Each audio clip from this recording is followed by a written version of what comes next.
Namaste. The spiritual value of paradox. I'm not aware of any spiritual tradition that doesn't use paradox as a teaching tool, at least occasionally. And it's because I think life is, well, bad syntax. I believe that is because life is full of paradox. Whether it's the wedding couple who doesn't seem to think it's too important to bring their wedding license, or know its precise whereabouts, or Jesus' statements about the last being first, the first being last. You have to lose your life to save it. If you try and save it, you're going to lose it. Whether it's the changing seasons and the fact that we can look at all of the descriptive things that we see around seasons, like, well, spring is the time of renewal and resurrection. Summer is the time of things being in bloom. Fall being the time of the earth preparing to lie fallow. And winter being that time that it does lie fallow, to prepare for regeneration. And yet, in each of those seasons, we can think about people or nature having experiences that are contradictory. It's always interesting to me that in the fall, when everything's kind of slowing down, as someone who does a fair number of outdoor weddings, I'm aware that the one thing that does not slow down are bees, wasps, yellow jackets, and hornets, because they're making that last hurrah, and very often stinging as many people as they can in the process. So the nature is winding down, but they're sort of firing up. And winter is that quiet time, but yet people often have health crises because they're trying to shovel snow and shouldn't be. And there's always that. Sometimes it's a balance, and balance is one thing, but paradox, I think you might say it's a lot like symbol, because if you talk about sign and symbol in a spiritual context, signs just reveal something. So stop sign means stop. There's nothing deeper underneath it. There's nothing behind it. It means stop. A wedding ring, on the other hand, both reveals and conceals. It reveals that the person is married, but what's concealed underneath it is the nature of the relationship, the history of the relationship. Paradox, rather than both revealing and concealing, takes two things that seem to be absolutely opposed, and yet they coexist together. For example, there is, and I won't mention which one, but there is a Catholic church here in town that when they had the last priest, despite the church being named after some aspect of Mary's life, refused to have the Ave Maria played at weddings. That's a paradox. It's a place that seems on the one hand to be dedicated to Mary, and on the other hand, didn't like music dedicated to Mary, or at least didn't like it in the wedding context. It was very weird. Wow. But we see that all the time, and this idea about saving your life by losing it, and losing it by saving it, has to do with how tightly we hold things. We're much better off holding things loosely.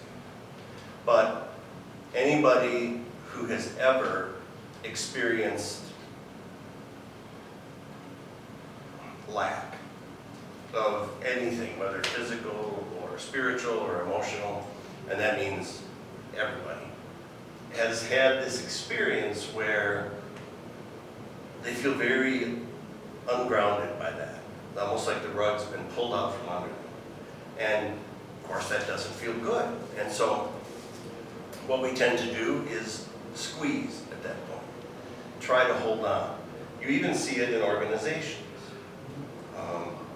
Bishop Spong, retired Bishop of Newark in the Episcopal Church, has said that when organizations start to lose control, they tighten the reins.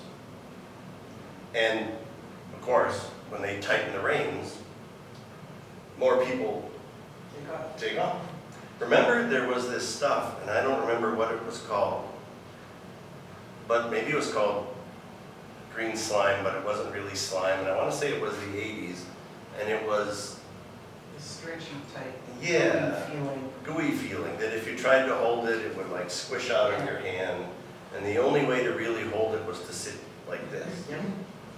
And it would even wiggle a little bit if you sat like that, but not nearly as bad as if you tried to grab it. That's exactly what we mean when we mean hold things loosely, that most of life has to be held loosely, because if we try and squeeze it and control it and keep it from changing, we either kill it or we drive it away.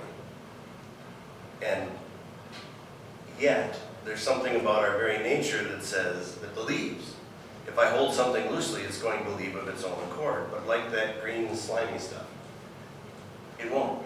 It'll stay there. That's the whole trying to save your life is closing your hand around it, squeezing tight. This won't change. And we know that everything changes. And yet, if we can hold it loosely, then it won't leave. It won't lose out. And it may change. But it's a much better way to live than constantly squeezing, because you get tired. If you've ever, it seemed to me there was a game we played when we were in high school about certain things, there were all kinds of them that we would do that would test, like, we didn't realize it at the time, but test the limits of our bodies, of our ability to remain tense, or of our ability to endure pain. Or there was one thing that we did, I forget what it was called. I never did it because it was dumb. But somebody would scratch your hand back here, just lightly. And if you do it long enough, you actually rub a raw spot on the back of somebody's hand. You don't have to push very hard, but the friction will start taking away the skin. And there would be all kinds of people walking around school with these big old scabs on the back of their wrist or hand, because somebody had done that. And the school administration, in its wisdom, said, we know how we'll stop this. If we see anybody with a scab on the back of their hand, we'll give them a detention. Well, that was squeezing it, because it leads to showdowns. It leads to people saying, let's see how many of us you can fit in the room. You know, if you have a classroom with 30 desks, you can't put more than 30 people in detention. And do you really want to busy more teachers? No. And so Which while the kids are in detention. Yeah, absolutely. And they would. The reason paradox becomes important in spirituality is there's so much of life that isn't quite like it seems to be on the surface. When you get into fundamentalism, it's an insistence that everything be just what it appears to be. That the world is a stop sign. It simply tells you what to do. There's nothing hidden underneath it. And the problem is, of course, that the world isn't like that. It's more complicated than that. And so now when you notice that, if you're committed to the world as a stop sign, you have basically two ways you can respond. One is that you can change your view. But the more we have invested in our spiritual views, the less likely we are to change them. The other one is that you can start building a kind of complicated story to make it all come out all right in the end. It's kind of like what people do with this beginning of this reading, where Jesus says, who do people say I am? And the answers that come back are basically could be summarized as, you're a bunch of dead guys. You know, you're either John the Baptist who's dead, you're Elijah who's dead, you're one of the prophets who are dead. And there's only one way Jesus could be those people, and that would be through reincarnation. And yet the earliest church decided that they didn't believe in reincarnation. Not the earliest church, the church around the time of Constantine. And so now they had to start coming up with other explanations for what that might mean, none of which are very satisfying, and all of which ignore the historical fact that they believed in reincarnation.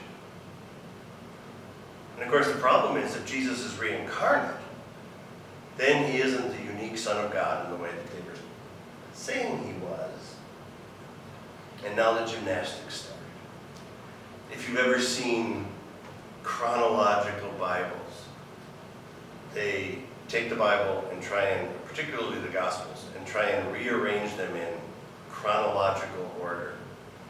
Good luck figuring out what happened after the resurrection. Right? Well, and even the problem is some of the Gospels are laid out in a 3-year format. Some of them are laid out in a 1-year format. How do you chronologically do that? And it's this twisting and maneuvering that can't live with the paradox that says the Bible contains stories about Jesus. It is not a newspaper. There you go. And so our 21st century Western mind says, well, wait a minute. Newspapers are true, but bear with me. Newspapers are true, therefore if the Bible is true, it has to progress like a newspaper. Therefore we ought to be able to lay it out in chronological order. Oh boy. Because there is a great discomfort in saying, I know this works, and I'm not sure exactly how, and I'm okay with it. But sometimes we are okay with it. Unless you're an auto mechanic, you don't really know, or you studied it, how your car works. I mean, I kind of know. I put the key in, I turn it turns on, I go somewhere. But I don't need to know all the details of an internal combustion engine to get in my car and get where I'm going. Now, if it broke down, I suppose it would be helpful, but most of us don't know that. And there's other examples as well. We kind of know how our oven works, the microwave, forget about it. And yet we trust that when we put something in it and close the door and push the buttons, it will come out cooked. Because we've had the experience of putting something in it, pushing the buttons, and it comes out cooked. That's really a pretty decent metaphor for spiritual paradox and living with it. If you've seen that something works, you don't necessarily have to be able to answer how. It may be nice if you can once in a while, but it still doesn't change that it works.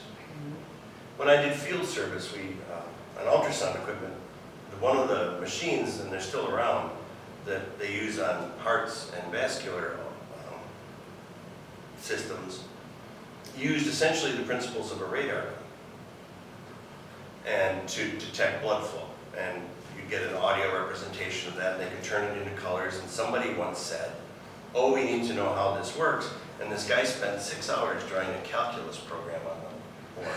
Are you glad now you know? It didn't help me, no. Some of the people that had taken a lot of math said, oh yes, oh, I'm not so sure they knew either. And it didn't change that when you needed a test, you needed an echo of your heart, you went in, you had the echo, there was a certain result, and whether or not you knew that equation, the result gave information which the surgeons found out was pretty darn accurate when they went in to do whatever they needed to do to you. There's just some reason we're willing to do it with the microwave, we're willing to do it with medical equipment, and when it comes to our spirituality, all of a sudden we become this great collection of concrete thinkers who have to have everything explained from beginning to end. Part of the problem is we don't have that kind of time. And part of the problem is even a lot of the explanations are just somebody's best guess. And for my money, what really matters is the experience. If you're in a room when a baby is born, you don't have to know exactly how all those biological systems work to know that the baby comes out, especially after it's been slapped on the butt. It lets you know, I'm here. What if we looked at the things that have really touched us spiritually and just started to consider how many of those we can actually explain? And maybe if we became more aware that there's at least a chunk of them that we can't, we'd learn to hold our spirituality a little less tightly. Because we discover we've been doing that all along. Because we discover that Maybe it's baptisms, maybe it's funerals, maybe it's a walk in nature, maybe it's a sunrise, maybe it's a sunset, maybe it's the leaves changing in fall. Whatever it is, we discover that there are things that nurture us and feed us, and we cannot explain all of them, and it doesn't change the fact that they nurture us. So we can give it our best shot, understand this as best we can. But if it turns out we can't explain it from A to Z, that's okay. In fact, maybe that is at least in part what gives those things their beauty, what makes them precious to us, and what allows us to step outside the limitations of being encased in this body just a little bit.